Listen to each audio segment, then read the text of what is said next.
Hi, welcome back to Rabbi Aharon Attitude Adjustment. Sometimes it seems like a really tough job to try to get close to God. It seems like there's a lot of rules, there's a lot of regulations, there's a lot of things that we need to do. And it seems so hard sometimes. And sometimes, if we look at it really closely, we find out how hard it is.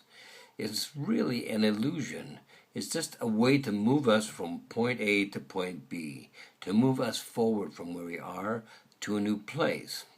As my Rav said this week, it's interesting, the ambulances, when they go by you, don't go dum-de-dum-de-dum, de-dum, de-dum, de-dum. You wouldn't move out of the way. It's not critical. It's not important. That's why they go woo. You take that seriously and move out of the way. Well, Hashem oftentimes does the same thing with us. He asks us to get out of the way, get out of our own way, and let Him help us to be everything that we need to be. Now, in this week's Parsha, the Akedah, which is so important that is repeated every single morning in our prayers before we start them, is talked about. Abraham is asked to sacrifice his only son, Isaac. Well, it says his son, the one that you love, your only son, Isaac. Just so he wouldn't be confused and think maybe it was Ishmael he was supposed to sacrifice. So understand that at the time Isaac was born, Abraham was 100 years old. Now this is a long time to wait for a child. And he waited and he prayed and he was sure he wasn't going to have one. And Hashem took him out like we talked about last week, asked him to look at the stars in the sky. And if you can count the stars, you'll be able to count how many offspring you're going to have in the future. So, having said all that, when Isaac reaches the age of 37, Hashem asks Abraham Avinu to take him and sacrifice him on an altar, to kill him, to get rid of his only son, the one he loves so much, the son of his old age. And Abraham, being obedient, goes to do that. He takes his son Isaac, and he takes his servant, and they go towards Jerusalem, to the very spot where the temple stood, the first temple and the second temple. That same rock, which is right now inside the dome of the rock, that's the rock where Abraham was going to sacrifice Isaac.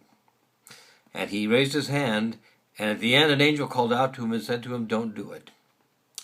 Now, why do we go into such detail on this? And why do we repeat it every day? There must be a reason, because nothing in Torah is there for no reason.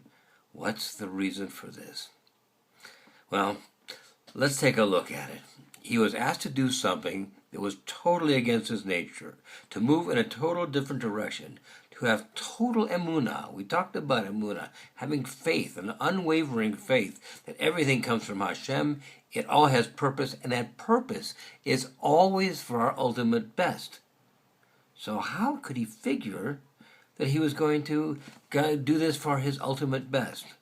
Well, if you look at the story, he actually tells his servant, when he and Isaac are leaving, that they're going to pray alone, and then they'll be back. Almost prophetically, almost as if he knows.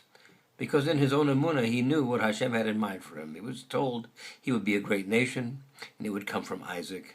He knew what Hashem wanted from him. But in spite of that, he was prepared to sacrifice him. That's like we need to be prepared to sacrifice the life we're leading, the things that we're doing wrong, the things that hold us back, the averas, the sins that we commit, and the things that we don't do right. For when we don't keep kashrus, and we don't keep Shabbos, and we don't keep all the halachot, I know it's a process, and it can be a slow and grinding process sometimes, but it's something each and every one of us need to strive to do. It's what will change your attitude for the better. I tell people all the time, if you knew what life was like on this side compared to the other side, you'd be running to get through the door, because it's a totally different life, full of fulfillment, full of joy, full of total happiness. Knowing that there's nothing to worry about, nothing to be anxious about, and nothing to be depressed about. Because, after all, once again, it all comes from God.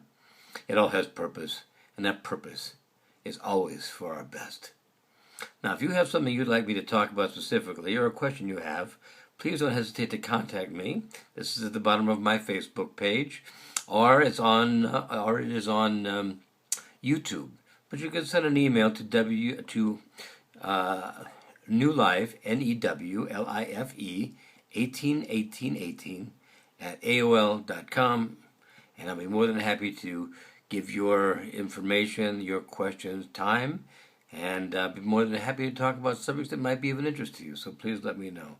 In the meantime, have a great Shabbos, have a great week ahead, and we'll talk next week. Be well, everybody. Bye-bye.